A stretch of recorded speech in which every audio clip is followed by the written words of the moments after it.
Rise of Napoleon Bonaparte. अब Napoleon कौन है? Rise of Napoleon Bonaparte one of the most remarkable political and military ascent modern history. Modern history का सबसे remarkable political change है और एक political remark है किसके लिए? नेपोलियन का जो राइज हो रहा है।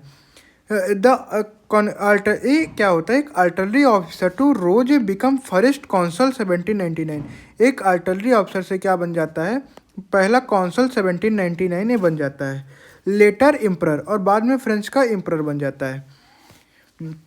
इसका जो राइज है, rise was not accidentally purely based is personal genius है। जितना जीनियस है इसी पे इसका राइज बेस है। एक किसका प्रोडक्ट है? प्रोडक्ट है फ्रेंच रेवोल्यूशन का। क्यों फ्रेंच रेवोल्यूशन के ऊपर पॉलिटिकल इनस्टेबिलिटी है, military opportunity, social change, own abilities, इससे इसका राइज होता है। क्योंकि पॉलिटिकल इनस्टेबिलिटी है, कहाँ पे?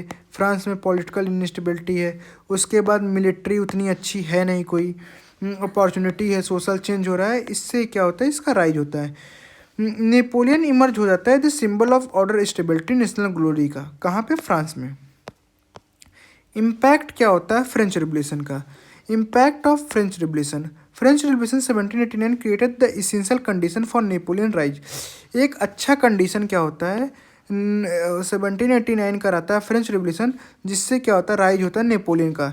Revolution destroy the old aristocratic order. जो पुराने ऑर्डर से उनको डिस्ट्रॉय कर देता है। अब careers in the army administration open है टैलेंट के बेसिस पे rather than birth. The revolutionary government relied heavily on the army. जो रिवोल्यूशनरी गवर्नमेंट आई इस समय नई नई, वो किस पे डिपेंड है? वो आर्मी पे डिपेंड है, क्योंकि फ्रांस अगेंस्ट फॉरेन एनिमीज के अगेंस्ट में वो आर्मी पे ही टोटली डिपेंड हुई है। नेपोलियन इन सबसे बेनिफिट होता है डायरेक्टली न्यू सिस्टम से, अंडर द ठीक है, न्यू सिस्टम से। और the revolution by abolishing noble privilege. इसका जो रिवोल्यूशन है बाई एबॉलिशिंग नोबल प्रिविलेज और military merit to loyalty nation become a basic promotion. अब नोबल प्रिविलेज को हटा के आर्मी में ये भी कर दिया गया कि प्रमोशन किस पे बेसिस में मिलेगा? लॉयल्टी के नेशन के, लॉयल्टी जिसका नेशन के प्रति रहेगा उसी को क्या मिलेगा? प्रमोशन मिलेगा।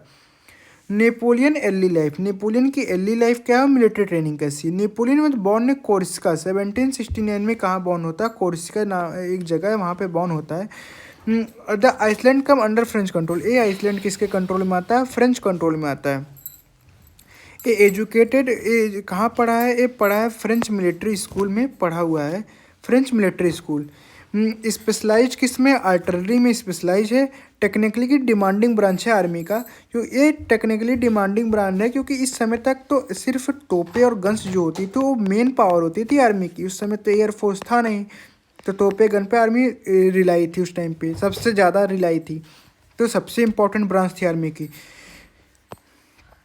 और ये जो नेपोलियन है इन्फ्लुएंस है किससे? रिवोल्यूशनरी, जो रेवोल्यूशन का प्रिंसिपल था उससे इन्फ्लुएंस था।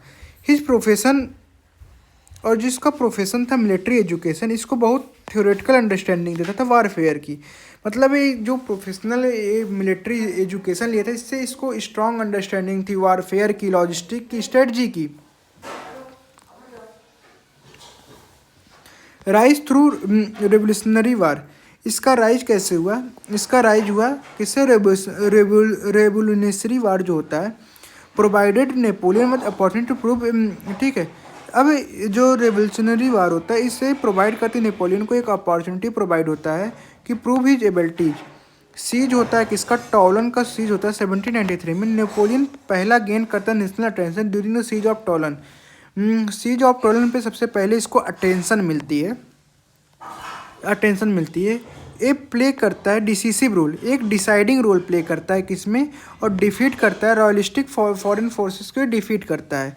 प्रमोट हो जाता है रैपिडली और ब्रिगेडियर बन जाता है जनरल एट यंग एज। और इतने छोटी सी उम्र में क्या बन जाता है? आर्मी का जनरल बन जाता है। This event mark the beginning of इस रैपिड एसेंट फ्रेंच आर्मी। और ये जो मार्क करता है इसका रैपिड क्या होता है? रैपिड बिगिनिंग होती है फ्रेंच आर्मी में।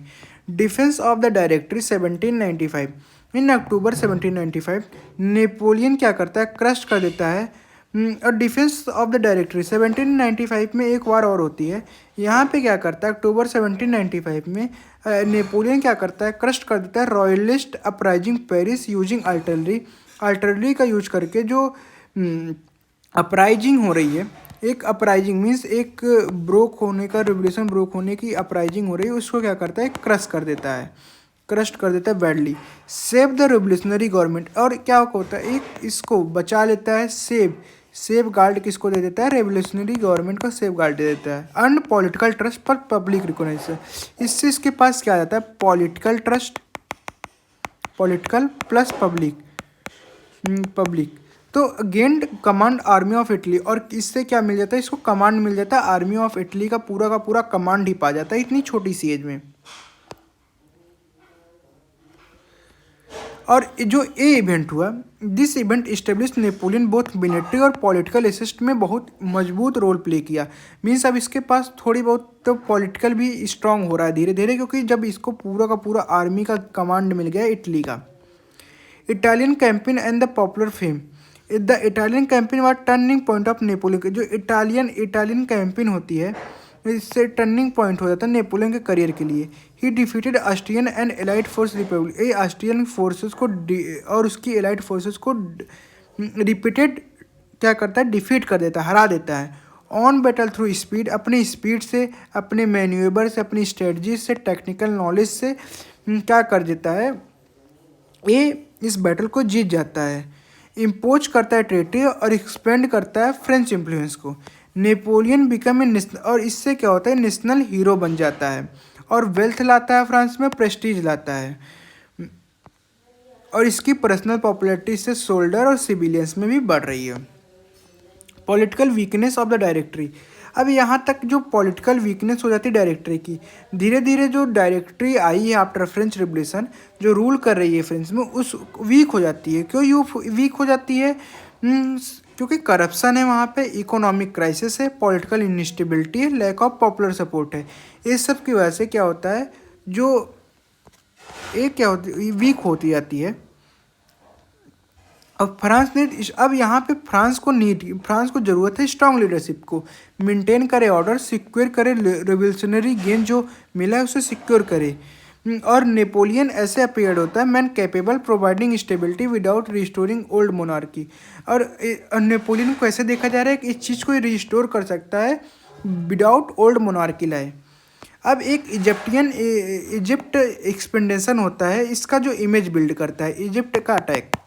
1798 Napoleon led the expedition to Egypt आदि के तरफ जो इसका एक्सपेंडेशन रहता है, military inconclusive but politically significant. Military inconclusive means military इसका कोई मीन्स नहीं रहता, लेकिन पॉलिटिकली बहुत ज़्यादा इम्पॉर्टेंट है। मतलब मिलिट्री से इसका कोई लेना देना नहीं है, मिलिट्री जो इजिप्ट वाला होता है इसका कोई मतलब नहीं है, लेकिन पॉलिटिकल गेन अच्छा है नेपोलियन के लिए। Present himself as liberator and moderniser, ठीक है, अपने आप को एज ए लिबरेटर प्रेजेंट करता है। यूज प्रोपेगेंडा, यूज करता है प्रोपेगेंडा इफेक्टिवली यूज करता है पब्लिक ओपिनियन को चेंज करने के लिए। प्रोपेगेंडा कैसे यूज होता है, प्रोपेगेंडा यूज ऐसा होता है कि मान लो कि भारत और पाकिस्तान में युद्ध हो रहा है, भारत और पाकिस्तान, अब पाकिस्तान में फोर्स एक प्रोपेगेंडा फैला देती है कि भारत के जो जनरल हैं वो डेड हो गए, मीन्स ये प्रोपेगेंडा है, जनरल जिंदा है, पर ये प्रोपेगेंडा इंडिया में फैलाया गया जिससे लोगों ने का आत्मविश्वास खो गया। इससे क्या होती है, प्रोपेगेंडा से आर्मी बुरी तरीके से पहले ही हार जाती है। बैटल नाइल, ठीक है, despite the naval defeat the battle of the नीले,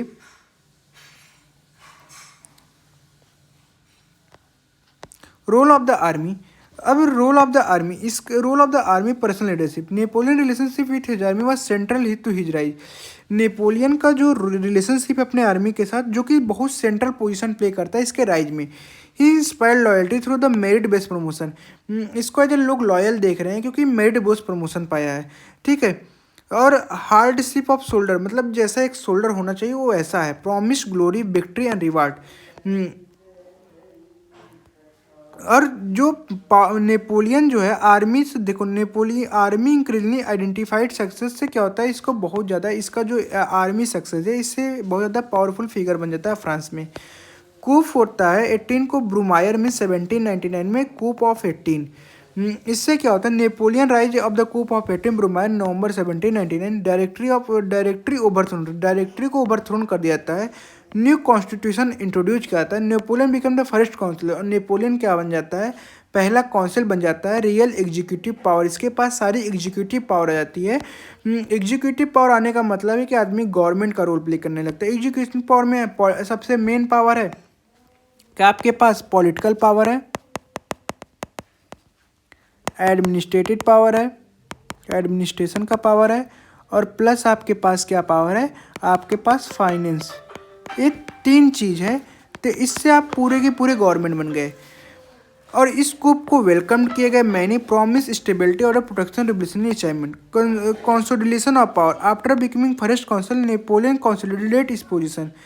जब नेपोलियन यहाँ पे कौंसल बन जाता है, नेपोलियन कौंसल बन जाता है, क्या करता है, कंसोलिडेट करता है अपने पोजीशन को, रिस्टोर्ड इंटरनल ऑर्डर को रिस्टोर करता है, रिफॉर्म करता है एडमिनिस्ट्रेशन को और फाइनेंस को, मेड पीस विथ एनमी टेम्प्रोरीज, अपने एनमी के साथ थोड़ा पीस बिल्ड करता है, गेन पॉपुलर अप्रूवल थ्रू पब्लिसाइट। पब्लिसाइट क्या होता है, पब्लिसाइट ऐसा होता है कि मान लो 1000 लोग हैं, अब 1000 लोग हैं, एक आदमी बन जाता है मॉनिटर, ए मॉनिटर बनता है।